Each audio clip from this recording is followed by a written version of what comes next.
Guys, do you know that a degree in agriculture could also lead to a career in cutting-edge cancer research? In today's video, we have Lokesh Akana, a PhD candidate at University of Arkansas Medical Sciences, who started his journey with a bachelor's degree in agriculture, and now he is making strides in cancer research. In this video, we dived into his incredible story, explored surprising connections between agriculture and cancer research, and discussed everything from schools to apply, how to build a career in US, and also the salaries that you can expect after earning an advanced degree. So do check out this video. Also, don't forget to subscribe to Vyavasayam for more such videos. So Lokesh, I'll begin by asking, where did the journey for cancer research started Yeah. in your life? Actually just happened by chance. So I came to US in 2019. I think you remember, right? I applied for agriculture business management course. That's my master's study actually. Um, but when I came here, I don't have a thesis. I just have to take classes and just go home, right? I was like, no, I'm not paying for that. That's a lot of money and all that. So I really wanted to have a research experience and also some exposure, to experiments on the research. I emailed a couple of professors asking about, do you have any positions open? Do you have a funding opportunity? Or at least like I can just come and just look, learn some techniques. I really weren't involved in research. And the last email that I remember is the I sent to Dr. Zhao, who actually, recruited me as a student for cancer research. So that was just a very informal, normal email like, "Hey, Dr. Zhao, these days, and I want to work with you." He right away, like in like 2, 3 minutes, I got the reply. Hi, Mm-hmm. Lokesh, something like that. Can you come? And in like 10 minutes, I went to his office Mm. and I told him I really wanted to get the exposure in a research. And I find your profile really good because I know you're doing cancer research. I really wanted to do involve in that too. He actually told me to bring all my transcripts from our university, including my letter of recommendations and all that. So the next day, I brought all my documents, and he looked at the courses that I have. And he saw one class, which is biochemistry. Oh, okay, you have some kind of knowledge regarding biochemistry. And so then what he did is he gave me his publications from his lab, Mm-hmm. and he asked me, okay, read these publications and let's discuss tomorrow. So let's see if you can understand them or not, right? He asked me, okay, explain, what did you read? What did you understand? So I told him I couldn't able to complete all the papers. He understood. And I actually ended up explaining whatever I know. Mm-hmm. He actually, appreciated me for the effort that I put on the Mm-hmm. paper. Mm-hmm. And he said, you know what? I'm also looking for a student. Why don't you volunteer in our lab for like 6 months? So after 1 month, I started working. I have absolutely no idea what I was doing in the lab. So Mm-hmm. it took me 2, 3 months to actually know why I am doing this Western blot. Mm-hmm. So along with it, I also learned other experiments like CRISPR-Cas9, siRNA transfections, and all that, mammalian cell culture. So at the same time, I was learning all those things. It's actually not hardcore cancer research, but my research can potentially be used to treat cancers. So Mm-hmm. it's like a cell signaling and molecular biology. Mm-hmm. So I worked with a CAP1 protein, which is a cytoskeletal protein. In the cell you have a cell skeleton, which is cytoskeleton. So Right. it helps in maintaining that whole cytoskeleton structure, Right. and that is related to cancer metastasis. So we're trying to target that protein to prevent the metastasis. So that's in colorectal cancers. So that was my project, and also taking classes. Mm-hmm. So I actually put a lot of effort generating some useful data. Mm-hmm. So after 6 months, he told me, you know what? I think you can be a good fit. Why don't you apply to biological sciences? And I applied, and he just sent me an email to this head. because I don't have a very good GRE at the time, Mm-hmm. but biological sciences need a very good GRE. So I don't have one. So he just emailed, hey, I like this student. I'm gonna recruit him as a as my student. So he just emailed the head and he just like accepted. Everything just accepted. So Mm-hmm. I'm a officially biological student in 2020 from January 2020. Can you talk to us about the kind of research and which university you are going to for Yeah. doing or working on cancer? Now I'm going to University of Arkansas for Medical Sciences. We also call UAMS, which Mm-hmm. is basically University of Arkansas system. It's same as University of Arkansas in Fayetteville. Mm-hmm. But this is a medical university uh, slash hospital. Mm-hmm. So we have a lot of research going on. So I did my master's in Arkansas State University in Jonesboro, Mm-hmm. and I applied to a couple of universities. UMS is one of them, Mm-hmm. and I got accepted, and I accepted the offer, and then I came here in 2022. How are you currently funding your education? UMS funds me the whole education, including they pay for the classes. Uh, it's like a fellowship. Also, they pay for me every month, like Right, every PhD does in US, I guess. Yeah, right. Would you yeah, like to share with us, yeah. uh, or you can give us a range if you're not comfortable, your Oh, I don't care. I your mean, the cost is on the website anyway. So it's okay, uh, it's 35,000. We get paid 35,000 right now. okay, For 35,000 PhD every year. every year. Yeah, without the cost of the course, it's we just 35,000. And Okay, health insurance is not included. We have to pay for health insurance. okay.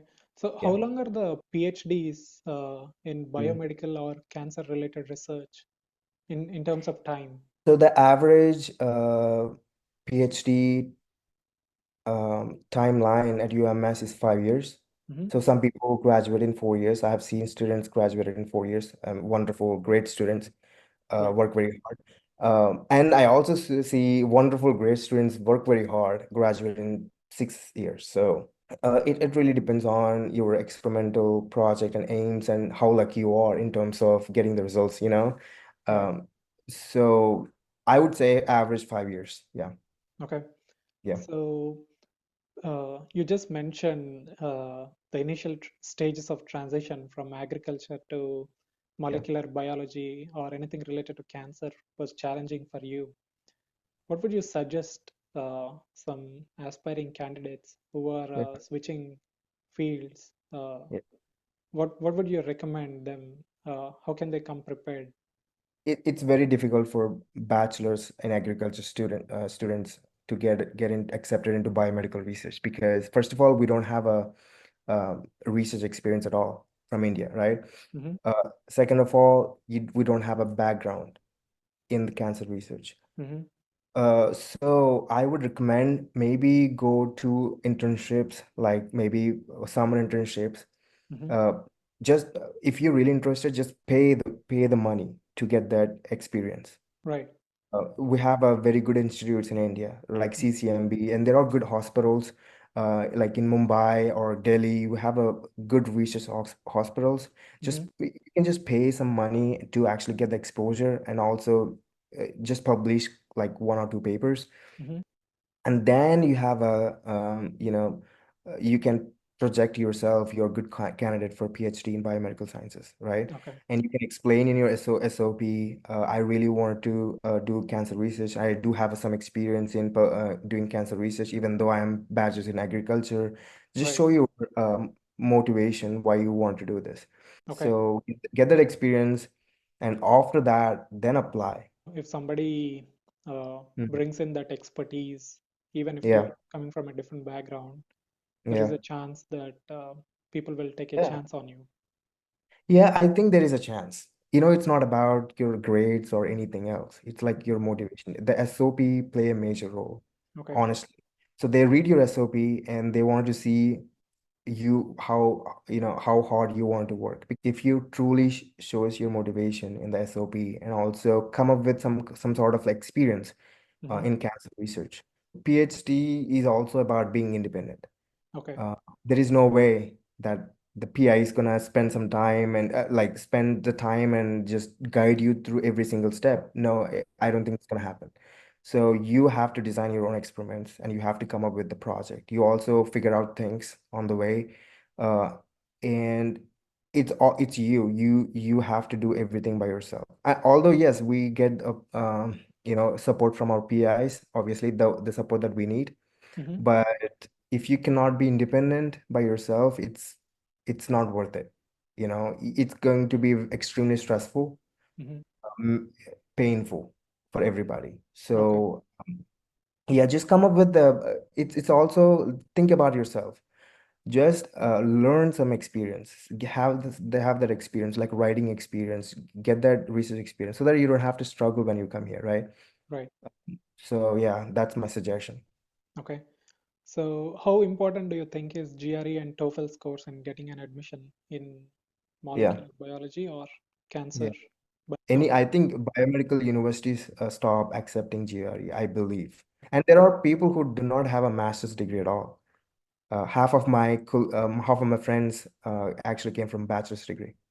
Okay. They have a bachelor's and they end up getting PhD. So they did not do any master's, but they have a good research experience in Okay. bachelor's. They actually published some papers and they have a very good research experience. So they got accepted into PhD. Okay. So you don't need masters at all, actually, Okay. if you have a pretty good research experience. Yeah. Okay. So, That is so what? that is actually true even if you're an international student. So if you're a bachelor's and if you want to like have that internship done and publish a couple of papers, you can actually directly apply to PhD programs. You don't have to apply to masters. Okay. So yeah. So what you're saying is, even though if we have low GRE scores, Yeah. if we do a couple of internships, get some Yeah. research experience, Yes. get names on a couple of papers, or at least one, Mm, mm, that will give you a good chance yeah. to Yeah. get into cancer research. That is true. Yes, that is correct. Yeah. Okay. Can you mention a few universities that are good schools for cancer research or molecular biology in general? We have like hundreds of universities, especially in biomedical research in US, like hundreds. I would say the best schools would be when I'm applying, I would definitely hope to get into maybe WashU St. Louis. They also have a very good research going on. And Mm-hmm. St. Jude's.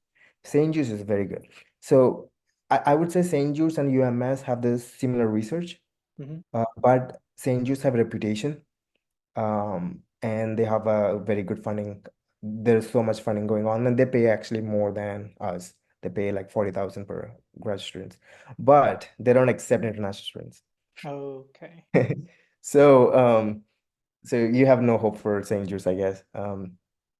WashU, there are cancer institutes like Moffitt Cancer Institute from South University of South Florida. UMass, University of Massachusetts. We have like a lot of good universities that have a very good research. But So you're yeah, saying most of the land grant universities in the US have a biomedical or cancer research related yeah, program. yeah. Also, if you look at the National Cancer Institute designation, Okay. so if you Google it, I think it's a National Cancer Institute designation. So underneath, you will get the names of the seven institutes. So UMS is trying to get the designation. So I think we'll get it very soon. I think those institutes, I would say, are the one of the best. Okay. So if you look at the you can look at National Cancer Institute designation designated universities, Mm-hmm. and if you want to have that kind of university that you want to get in, Mm-hmm. go and look there's so many universities underneath it and go and just apply. What are the kind of careers one can anticipate with a master's degree or a PhD degree in cancer research in the US in terms of industry versus academia? Yeah. um I think we have a plenty of postdoctoral positions in cancer research. People who are wanted to get into academic positions have to go through postdoctoral positions, right? So those are the students who go to postdocs who wanted to become a professor, a research professor. And if you wanted to have a industry job, you can work as a principal scientist, and climb through the ladders like positions. I Mm-hmm. think, and if you are from bioinformatics field, biomedical informatics, and you will have positions to analyze data and analyst, something like that.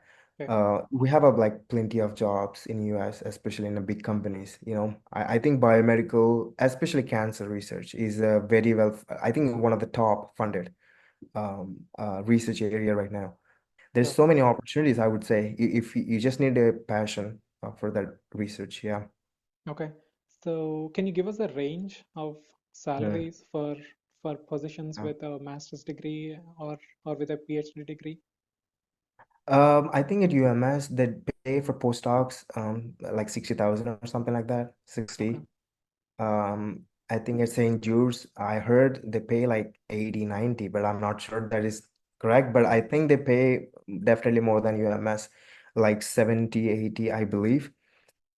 For postdocs I'm talking about. But if you go to industry, it will definitely change. Mm-hmm. I think I'm hoping, and I heard from some people too, that you will get salary starting from 90,000. But it also varies with the state, right? If you go to like California, Mm-hmm. um, your salary range will be much higher. But yeah, I think it's like 90,000, 100,000. I know a recent postdoc who have an experience for 5 years of postdoc positions who got into I think cell signaling, very very big company in US. Okay. So they got recruited and he have like 5 years of postdoc. He's from India, Mm-hmm. so his salary is starting from 110,000. Okay. But I think industry jobs are very well paid, in my opinion. Okay. But I'm sure there's a lot of pressure too, um, because you just have to like somebody's always there to push you for sure. Right. Unlike academic jobs. Would you like to share any insights that we have not discussed so far to Yeah. aspiring students coming from different parts of the world? Yes. Well, you know, we all have this kind of imposter syndrome that we're not better Mm-hmm. sometimes. Mm-hmm. So I think I also had that when I'm applying to PhDs. When I applied to PhDs, I was like, oh, no way I'm gonna get this position. And that's exactly what I told myself, no way. For that reason, I did not apply to some universities that I have chances of getting in, actually. So don't have that. So just try your best. If you get in, that's awesome. If you don't, just try again. Because getting into PhD positions also depends on the competition of applications that comes on that year, right? Right. Because if 50 people applied, all the 50 applications are very competitive and you're not, so you Mm-hmm. probably get rejection. But the next year, if you try again and you have a pool of applications that have a varied degree of competition, so you might have a chance to get in. So it also depends. It's not you got into one university that doesn't mean you are the best, right? It also depends on a lot of factors, a Right. lot of factors. So just if you want to try, just go and apply. Okay. Yeah. Thanks for your time, Lokesh. You're welcome. Thank you for having me.